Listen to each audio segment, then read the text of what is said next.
ఆది నుంచి తెలంగాణకు వ్యతిరేక వైఖరి కలిగినటువంటి కాంగ్రెస్ పార్టీ అనునిత్యం విషం జిమ్ముతానే వచ్చింది.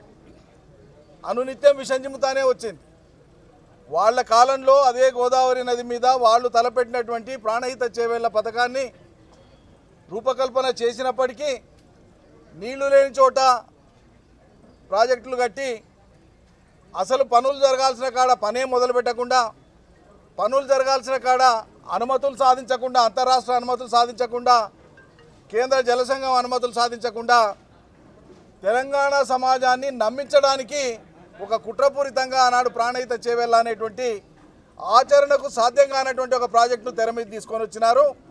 తెలంగాణ ఉద్యమం నడిచేటప్పుడే మేము దాన్ని ఎండగట్టి చూపించినాం.